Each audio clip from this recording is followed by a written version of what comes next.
알렉산더 대왕이 죽은 이후에 헬라 제국이요 4개로 나뉘어집니다. 근데 이 4개의 헬라 제국 중에서 셀류크스 왕조가 점점 강성해지면서 이스라엘을요 심하게 박해를 합니다. 그 중에 안티오쿠스 4세라고 하는 사람이 있었어요. 근데 그는 자신을 가리켜서 나는 신 중의 신 제우스다라고 이야기를 하면서 사람들에게 자기를 신처럼 숭배할 것을 강요합니다. 이 왕의 별명이 에피파네스인데 영어로 보면은 God manifest, 신이 나타났다라고 하는 그런 의미입니다. 그는 성전에서 드리는 그 제사를 폐하고요. 그 성전에다가 제우스의 신상을 놓고는 그 제우스를 예배하게 합니다. 안식일을 지키지 못하게 하고 할례를 행하지 못하게 합니다. 그래서 그 법을 어기는 사람들은 잡아다가 고문을 하거든요. 십자가 처형을 합니다. 아이들이 할례를 했다? 그럼 그 아이들을 죽이고 그 아이들을 부모의 목에 매달아서 그 부모를 십자가 처형하게 합니다. 이에 제사장 마띠아와 그리고 그의 아들 마카비 장군이 있었는데 그들이 중심이 되어서 저항 운동을 펼치게 되고요. BC 164년에 예루살렘 성을 다시금 회복하게 됩니다. 그들은 성전에 있었던 그 제우스 신상을 다 부숴버리고 그 성전을 정화합니다. 그리고 축제를 벌이는데 그 축제가 오늘날 하누카라고 하는 축제고요. 요한복음에 보면 수전절이라고 하는 이스라엘의 절기입니다.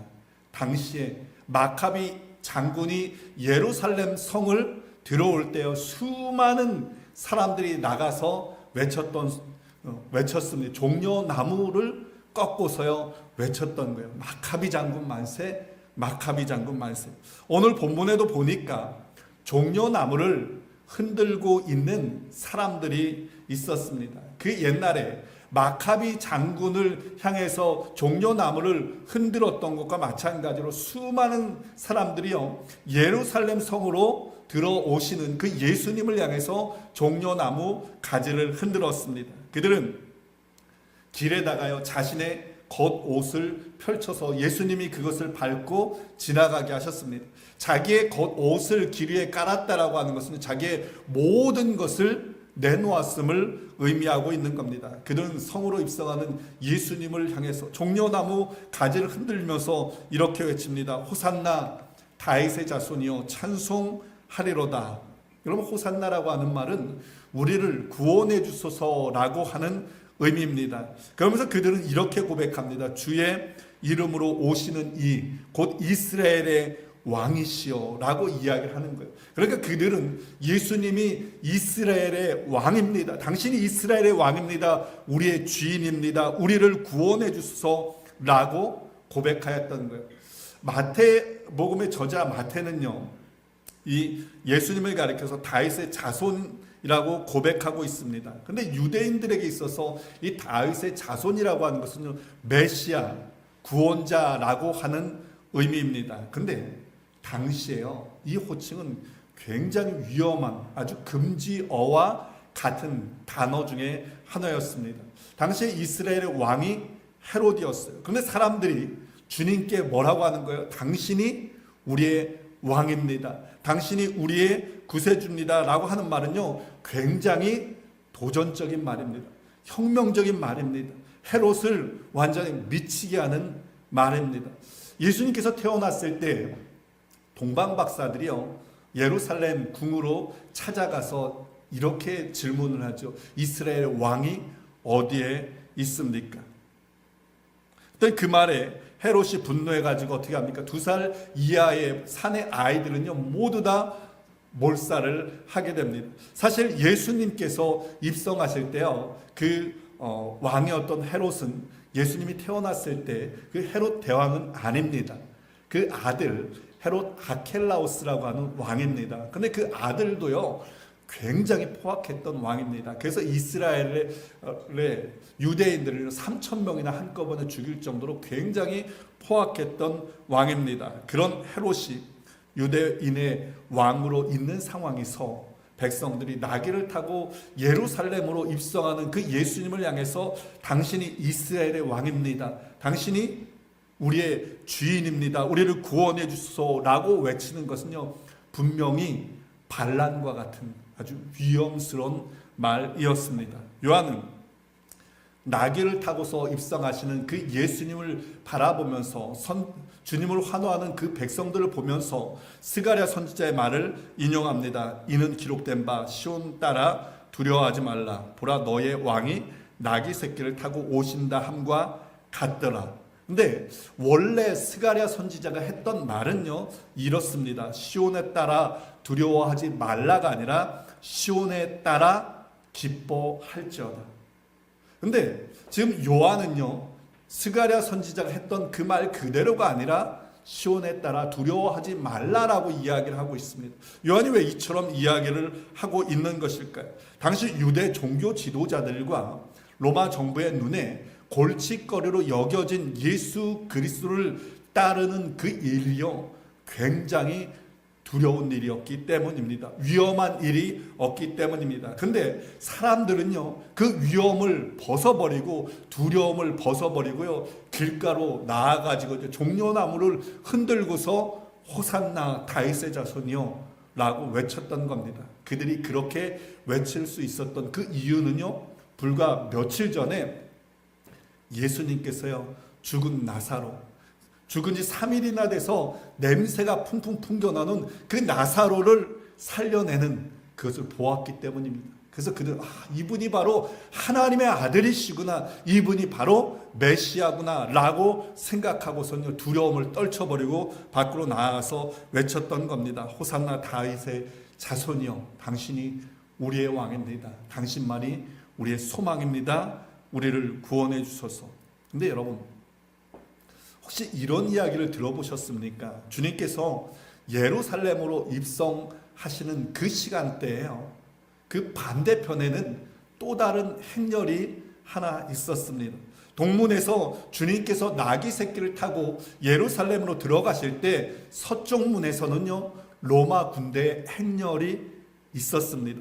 로마의 깃발을 꽂은 거대한 전차가 앞을 가고 있었고요, 백마를 탄 그 병사들이 그 뒤를 따르고 있었고, 칼과 창을 가진 그 병사들이 그 맨 뒤를 따르고 있었습니다. 그리고 그 맨 앞에는 로마의 총독으로 왔던 빌라도가 그 앞에 행진하고 있었습니다. 빌라도가 총독으로 부임했을 때요, 초기에 그 예루살렘에요, 많은 반란들이 있었습니다. 그래서 이 빌라도는 유대인들이 가장 많이 모이는 유월절 그 절기에 발생할지 모르는 그 사태를 방지하기 위해서 로마의 군대를 배치하기 위해서 예루살렘으로 지금 들어가고 있었습니다. 빌라도 총독은요, 로마의 힘과 권력을 상징하던 인물이었어요. 이 행렬 앞으로 수많은 사람들이 몰려가서 빌라도를 맞이합니다. 수단 방법 가리지 않고 새롭게 지금 부임해서 온 그 빌라도 총독에게요, 눈도장을 찍고 싶었기 때문입니다. 그래서 맨 앞에는 대제사장이 나갔어요. 그 다음에는 제사장이 나갔고, 그 뒤에는 로마로부터 많은 혜택을 받는 사람들이 줄을 서가지고 그 뒤에 나아가서 외쳤던 겁니다. 로마 황제 만세, 빌라도 만세, 당신이 우리의 왕입니다. 우리를 구원해 주소서. 여러분 한번 생각해 보세요. 수많은 백마가 이끄는 전차 행렬과 나귀 새끼를 타고 가는 행렬, 수많은 로마의 군사들, 창과 칼을 든 그 병사들의 행렬과 제자들과 여인 몇 명의 행렬, 빌라도의 행렬과 예수님의 행렬, 여러분 이 둘 중에 누가 진짜 왕의 행렬처럼 보여졌을까요? 누가 진짜 힘이 있는 것처럼 보여졌을까요? 대답은 뻔합니다. 빌라도가 진짜 왕처럼 보여졌습니다.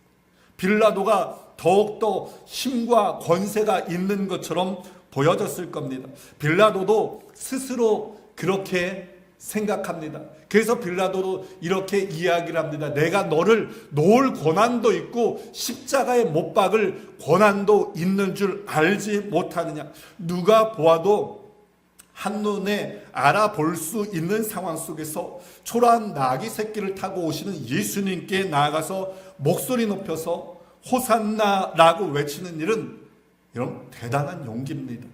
대단한 믿음입니다.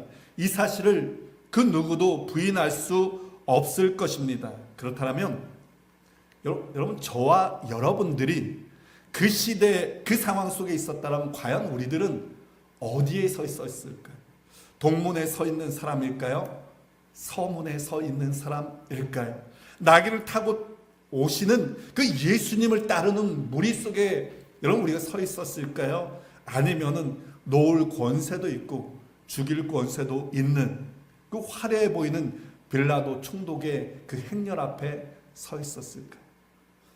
참으로 감사한 것은 여러분 우리 믿음의 사람들은 적어도 로마가 주는 그 부, 힘, 권력 그런 것들을 바라보며 서문에 서 있는 사람은 아니라고 하는 사실입니다.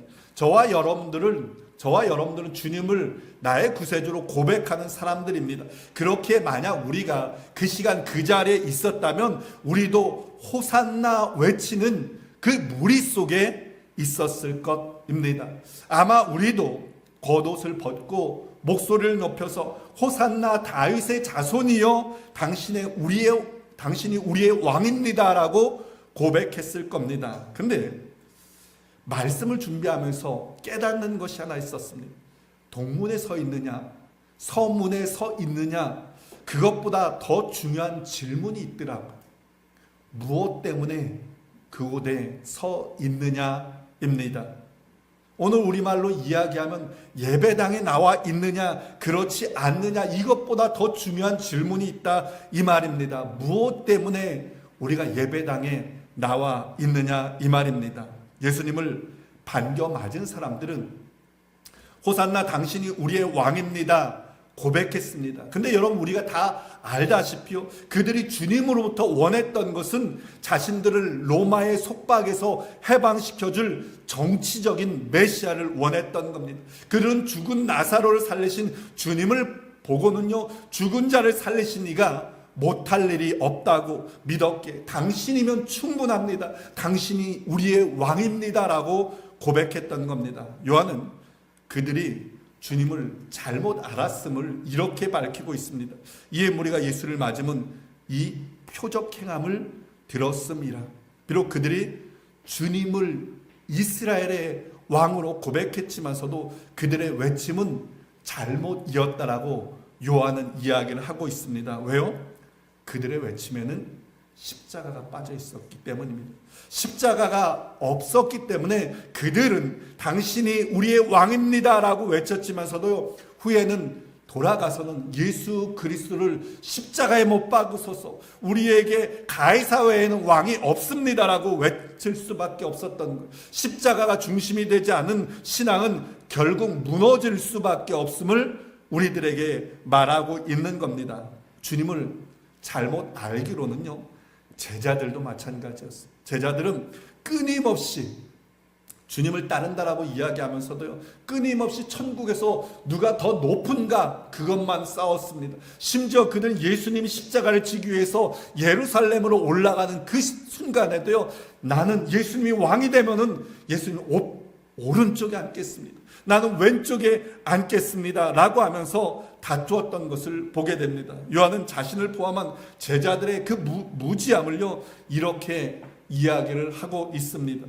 제자들은 처음에 이를 깨닫지 못하였다가 예수께서 영광을 얻으신 후에야 그것이 예수께 대하여 기록된 것임과 사람들이 예수께 이같이 한 것임이 생각났더라. 여기서 말하고 있는 영광은 십자가의 죽음과 부활을 의미하는 것. 제자들은 예수님을 따랐는데요 십자가 없는 영광만을 생각하며 따랐다는 겁니다. 제자들은 빌라도보다 더 크고 더 로마보다 더 파워풀한 영광을 생각했던 겁니다. 그랬기에 그들이 생각했던 그 영광과 달리 예수님께서 십자가에 못 박혀 죽으셨을 때는요 그 예수님을 모두가 버리고 도망갈 수밖에 없었던 겁니다.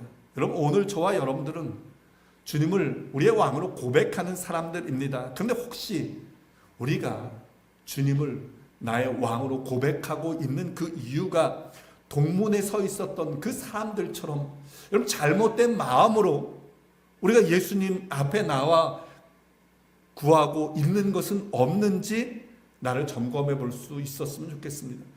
주님, 당신이 나의 왕입니다. 주님, 예수 잘 믿을게요. 예배 잘 드릴게요. 기도 많이 할게요. 헌금도 내가 많이 할게요. 대신 잘 살게 해주세요. 부자 되게 해주세요. 대박 나게 해주세요. 내 문제 해결하게 해주세요. 여러분, 간구하는 건 없습니까? 혹시 제자들처럼 주님, 제가 끝까지 예수님 따를게요. 대신에 한 가지만 약속해 주세요. 주님, 나를 높여주세요. 주님, 나에게 복을 더 많이 주세요. 주님, 더 빨리 승진하게 해주세요 하는 모습 없습니까? 여러분, 이런 자세로는요, 아무리 우리가 목소리를 높여서 예수님을 찬양하고 예배하고 오랫동안 주님을 따른다 하더라도 아무 소용이 없습니다. 왜냐하면 그곳엔 십자가가 없기 때문입니다. 최근에 전 세계적으로 영향력 있는 한 목사님이 크리스찬 유튜브를 하시는 분이 있어요. 근데 이분이 자기가 유튜브 이제 그거를 더 이상 하지 않겠다라고 선언을 했습니다. 이분이요, 유튜브로 올리면은 수많은 사람들이요 몰려드는 거예요. 그래서 거기에 좋아요하고 굉장히 영향력을 끼치는 그 목사님입니다. 그래서 그 목사님 그걸 하지 않는다라고 하니까 많은 사람들이 안타까워합니다. 목사님이 그 중단 이유를 다음과 같이 밝혔습니다. 모든 영광을 주님께 돌린다라고 말했지만 어느 순간부터는 사람들의 반응이 더 중요해졌습니다. 십자가보다 성과가 먼저 보이기 시작했습니다. 그 순간에 제 안의 기쁨이 사라져 버렸습니다. 그러면서 중단의 이유를 이렇게 밝혔습니다. 목사님의 이런 결단이 우리에게 중요한 메시지를 주고 있습니다. 많은 사람들이요, 오직 예수를 외치면서 주의 일을 시작합니다. 그런데 나도 모르는 사이에 외적인 면에 주목합니다. 결과를 주목합니다. 사람에 주목합니다. 그로 인해서 정작 붙잡아야 할 십자가를 놓치며 살아갈 때가 많이 있다는 사실입니다. 여러분, 십자가가 없으면 우리의 열정도, 우리의 사역도, 우리의 헌신도 결국 아무것도 아닌 나띵임을 여러분 기억할 수 있기를 바랍니다. 신앙의 기초는 십자가입니다. 십자가 이외에 다른 그 어떤 것도 우리가 먼저 구한다면 그것은 잘못된 겁니다. 다른 그 일이 아무리 거룩해 보이고 아무리 내가 주의 영광을 위하는 일이라 하더라도 십자가가 기초가 되어 있지 않으면 결국 무너질 수밖에 없습니다. 왜냐하면 십자가만이 우리의 구원이고 우리의 능력이기 때문입니다. 계시록 5장에 보면 보좌에 앉으신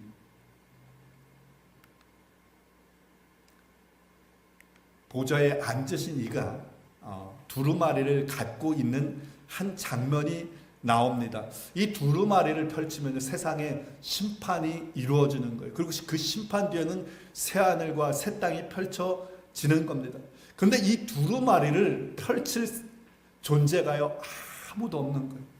요한이 그것을 보고는요, 너무나 안타까워서 통곡하며 엉엉 웁니다. 그때 장로주 한 사람이 두루마리를 펼칠 일을 다음과 같이 소개합니다. 유대 지파의 사자요 다윗의 뿔이라고 소개를 합니다. 즉 두루마리를 펼칠 이가 동물의 왕 사자처럼 강한 분이시고 다윗 왕의 후손으로 세상을 구원할 이라고 소개하고 있습니다. 요한이 그 울음을 그치고 바라봅니다. 그런데 그 모습이요, 아무 힘도 없이 십자가에서 초라하게 죽임당한 어린 양의 모습입니다. 아니 여러분, 천사들도 그 두루마리를 펼치지 못했다라고 하면 천사보다도 더 강하고 파워가 있는 어떤 존재가 나와야 하는 것 아니겠습니까? 그런데 지금 보여지는 그분은 누굽니까? 초라하게 죽임당한 어린 양의 모습이었어요. 계시록이 쓰여져 있을 그때요, 초대교회 성도들은 아주 주님 때문에 심각한 박해를 받고 있었습니다. 그렇다면은 그들을 구원할 존재라고 하는 그 대상은요, 그 로마의 그 박해를 무찌르고 당신의 백성들을 완전히 지킬 수 있는 전사의 모습이어야 하지 않겠습니까? 근데 처음부터 지난 기독교 2000년 역사 속에서요, 주님은 한결같이요, 힘없이 죽임당한 어린 양의 모습이었습니다. 초라한 모습이었습니다. 근데 여러분, 놀라운 사실이 있습니다. 어린 양의 모습으로 한 그 주님께 세상이 나오기 시작합니다. 예수님께서 십자가에서 아무런 힘없이 돌아가셨을 때 백부장은 그렇게 고백합니다. 그는 진실로 하나님의 아들이었다. 예수님께서 십자가에 못 박혀 죽었을 때 수많은 사람들이 나는 예수의 제자입니다 라고 고백하며 나옵니다.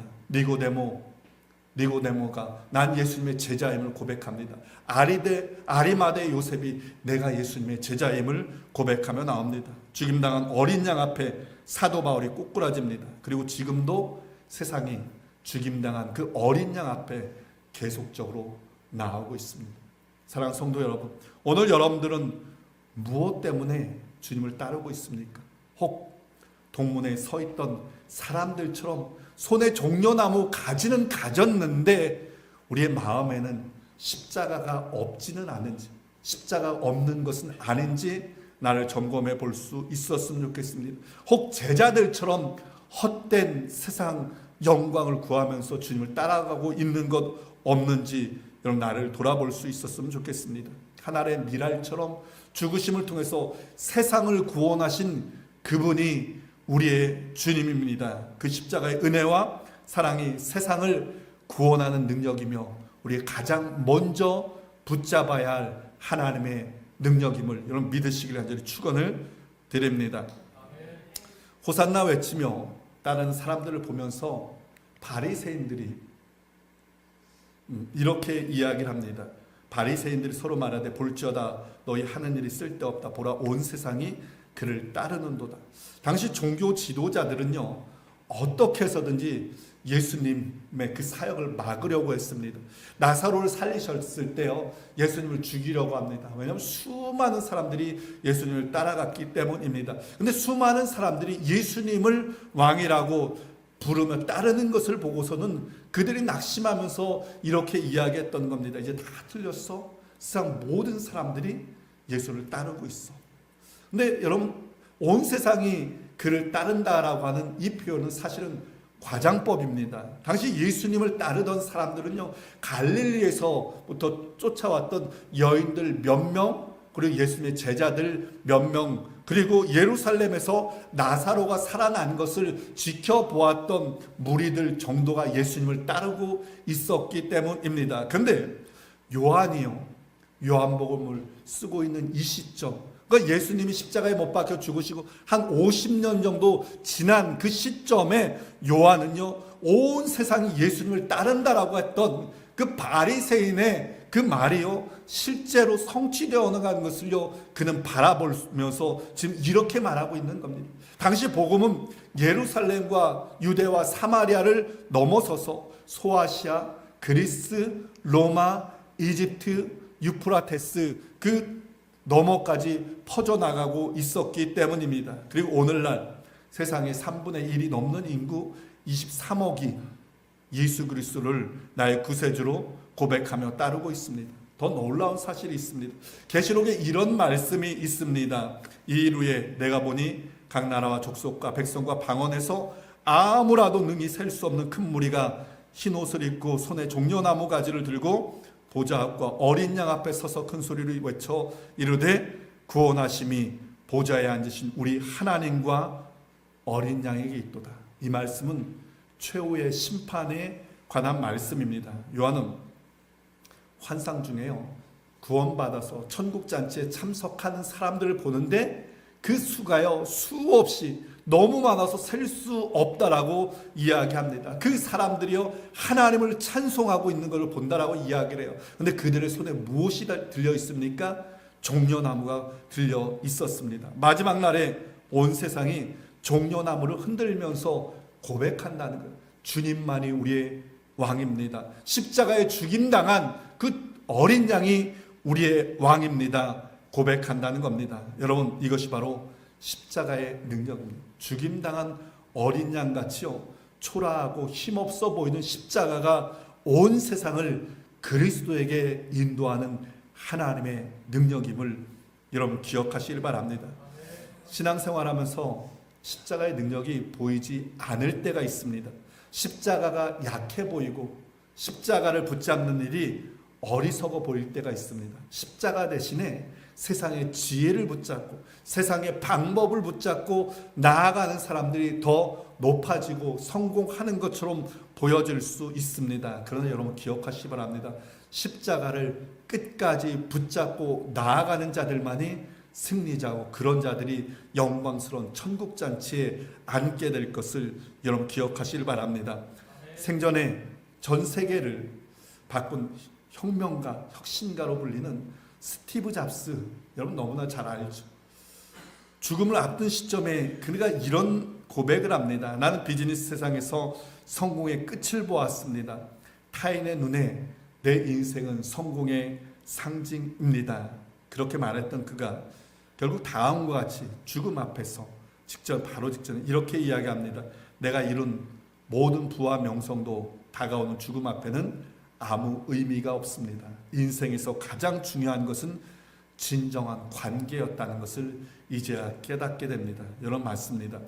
모든 인생들이요, 마지막 순간에 맞이해야 될 것은 죽음입니다. 부, 명성, 지식, 그 어떤 것도요, 죽음 앞에 아무 소용이 없습니다. 그 죽음의 문제를 모두가 직면하게 되는데 그럼 어떻게 해결할 수 있느냐? 죽음의 문제는 주님과 온전한 관계를 맺는 사람들만이 극복할 수 있습니다. 이 땅에서 주님의 십자가를 온전히 붙잡는 사람만이 영광스러운 승리의 자리에 앉게 될 것을 여러분 기억하시길 바랍니다. 그러므로 지금 우리가 해야 할 일은 분명합니다. 나를 구원하신 그 십자가의 은혜를 기억하면서 묵묵히 주님을 따라가는 겁니다. 화려한 열매나 눈에 보이는 성취가 없어도 조용히 그리고 묵묵하게 끝까지 주님을 따라가는 사람, 여러분 그런 사람이 진짜 주님의 제자입니다. 우리가 그렇게 묵묵히 끝까지 십자가를 따라갈 때 사단 마귀가 우리를 보고 마지막에 그렇게 고백할 거라 저는 확신합니다. 내가 한 모든 일들이 쓸모없었구나. 온 세상이 그를 따르는도다. 고난주간이 되었습니다. 한 주간 여러분 고난주간 동안에 우리가 주님의 그 고난에 동참하는 한 주간이 되었으면 좋겠습니다. 우리가 주님의 그 고난을 기억하면서 여러분 또 가능하신 분들은 또한 하루 한 끼 금식하면서 동참할 수 있었으면 또 좋겠습니다. 주님께서 십자가를 통해서 많은 사람들을 용서했던 것과 마찬가지로 여러분 우리도 내 주변에 있는 사람들을 사랑하며 용서하며 한 주간을 또 보낼 수 있었으면 좋겠습니다. 내가 버려야 할 세상적인 세속적인 가치가 무엇인지 여러분 이 고난 주간 한 주간 동안 묵상하면서 또한 그것도 버릴 수 있었으면 좋겠습니다. 그로 인해서 주님과 동행하는 복된 고난 주간이 되어줄 수 있기를 주님의 이름으로 간절히 축원을 드립니다.